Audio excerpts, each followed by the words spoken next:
Chapter 1. The gathering storm in the rugged fjords of ancient Scandinavia, nestled between towering mountains and the relentless sea, lay the village of Eldfjord. It was a place where the wind whispered tales of old gods and the waves crashed like the hammers of Thor. The villagers, hardy Vikings descended from generations of warriors, lived in longhouses built from sturdy oak and thatched with reeds. At the heart of this community stood Chieftain Harald, a man whose presence commanded respect and whose laughter could warm even the coldest winter night. Harald was no ordinary leader. Tall and broad-shouldered, with a beard as red as the setting sun and eyes that sparkled like the northern lights, he had led his people through famine, raids, and storms. He was beloved not just for his strength in battle, but for his wisdom in peace. Harald treated every villager as family, sharing the spoils of raids equally and ensuring that no one went hungry. Under his rule, Eldfjord had prospered, its granaries full and its warriors fierce. But prosperity had its limits. The soil of Eldfjord was thin and the growing season short. Whispers of discontent began to spread among the younger warriors. "We must raid again," they said in the mead hall, their voices rising with the smoke from the fire pit. "The Saxons to the south grow fat on their lands, their churches gleam with gold, and their villages overflow with silver." Harald listened to these murmurs. He knew the risks of a plundering raid, treacherous seas, fierce enemies, and the ever-present shadow of death. Yet he also saw the fire in his people's eyes. The village needed wealth to survive the coming winter, to trade for iron and furs. After much deliberation, seated on his carved throne adorned with runes of protection, Harald made his decision. "My kin," he announced one evening as the sun dipped below the horizon, casting a golden hue over the fjord. "The gods call us to adventure. We shall set sail for the Saxon shores. We will return richer, our holds filled with treasure, and our names etched in the sagas." The hall erupted in cheers. Men pounded their fists on tables, women raised horns of mead, and children wide-eyed with excitement. Preparations began immediately. Longships were dragged from their winter berths, their dragon-headed prows snarling defiantly at the sea. Sails were mended, oars reinforced, and weapons sharpened, axes gleaming, swords etched with Odin's blessings. Among the warriors was young Eric, Harald's nephew, a boy on the cusp of manhood, with hair as blonde as wheat and a spirit unbroken. Eric idolized his uncle, following him like a shadow, learning the ways of leadership and combat. "Uncle, will we face dragons?" Eric asked one day as they inspected the ships. Harald chuckled, clapping a hand on the boy's shoulder. "Dragons of the sea, perhaps waves as tall as mountains. But with courage, we slay them all." As the days passed, the village buzzed with activity. Blacksmiths hammered day and night, forging new spearheads and shields. Women wove charms into cloaks for protection against evil spirits. The village seer, old Ingrid with her rune stones and visions, performed rituals to appease the gods. She sacrificed a goat to Odin, its blood staining the altar, and read the entrails for omens. "The raid will bring glory," Ingrid proclaimed, her voice crackling like dry leaves. "But beware the cost. The Allfather demands sacrifice." Harald nodded solemnly, though a flicker of unease crossed his face. He pushed it aside, focusing on the task at hand. The fleet would consist of 3 longships, Harald's own, the Sea Serpent, commanded by him, the Wave Breaker, led by his trusted friend Bjorn, and the Storm Rider, under the fierce warrior maiden Astrid. Astrid was a force unto herself, with braids of fire-red hair and a scar across her cheek from a previous battle. She fought as fiercely as any man, her axe singing through the air. "We'll show those Saxons the wrath of the north," she declared, her eyes blazing. By the time the full moon rose, the ships were ready. The villagers gathered on the shore, torches flickering in the night. Harald addressed them one last time. "We go not just for gold, but for our future. May Freyr bless our voyage, and Thor guard our blades." With that, the warriors boarded, oars dipping into the water as the ships glided out of the fjord. The village watched until the sails vanished into the darkness, prayers on their lips for a safe return.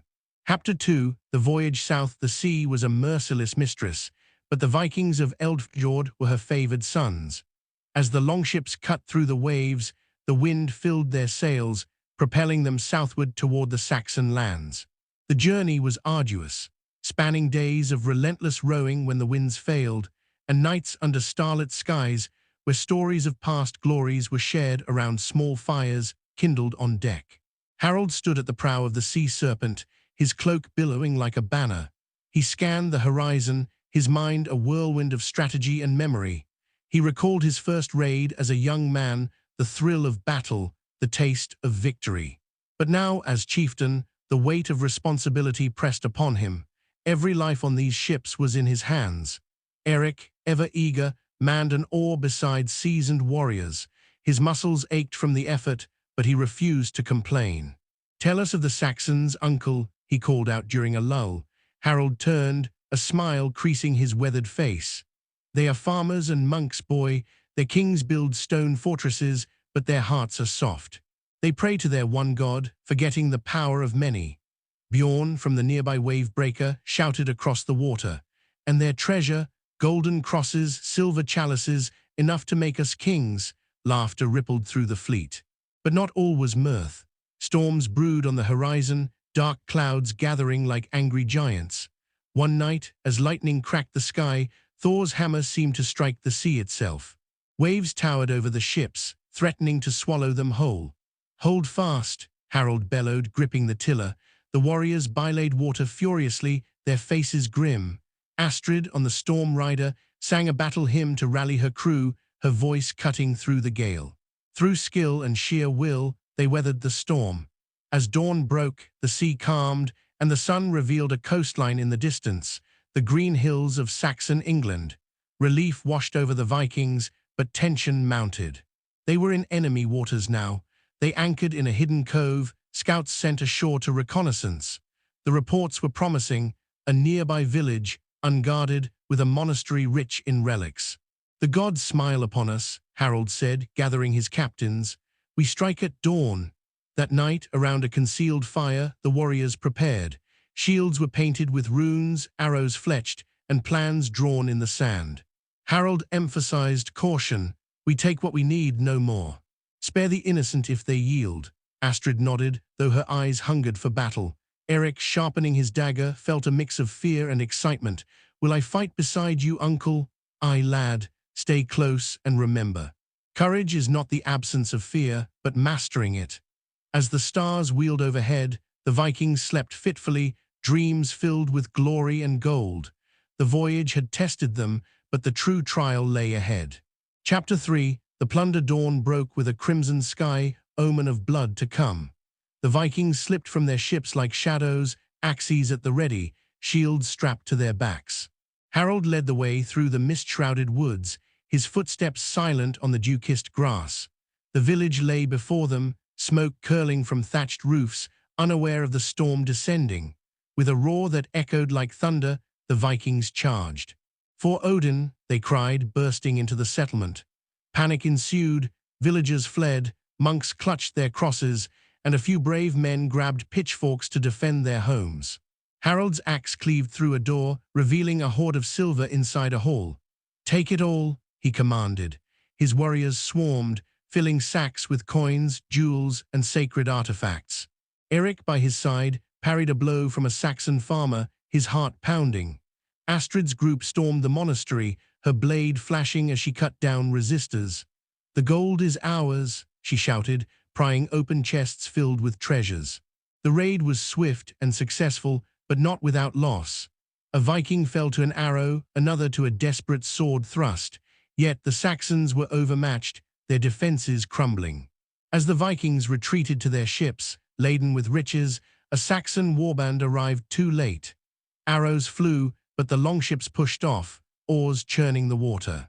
Chapter 4. The bitter return. The journey home was triumphant at first, the holds heavy with treasure. But tragedy struck when Harald was wounded in a skirmish at sea with pursuing ships. An arrow pierced his chest, and despite the healer's efforts, he weakened. "Uncle," Eric cried, holding his hand. Harald smiled faintly. "The gods call me to Valhalla. Lead them home, boy." The fleet reached Eldfjord, riches unloaded amid sorrow. The village mourned their beloved chieftain. Chapter 5. The honorable burial Harald's body was prepared for a Viking funeral. Placed on the sea serpent with his weapons and treasures, the ship was set aflame and pushed to sea. The villagers watched as flames lit the night, singing sagas of his deeds. Eric vowed to honor his legacy, the village richer but forever changed. Epilogue: the years passed in Eldfjord after Chieftain Harald's passing, and the village flourished thanks to the riches the raid had brought. The silver and gold from the Saxon lands were used to build stronger longhouses, forge better weapons, and trade with foreign peoples. Eric, now grown and himself chieftain, led his people with the wisdom he had learned from his uncle. He married a strong woman from a neighboring village, and their children grew up with stories of Harald's heroic deeds. Astrid continued to sail the seas, her name becoming synonymous with courage among Viking women. Bjorn, the faithful friend, became the village elder and told sagas by the fire, weaving Harald's memory into every thread. Old Ingrid, the seer, saw in her runes that Harald's spirit watched over them from Valhalla, where he feasted with the gods. But in the heart of every villager, the sorrow lingered, a reminder of life's fragility. The raid had given them wealth, but taken their beloved leader.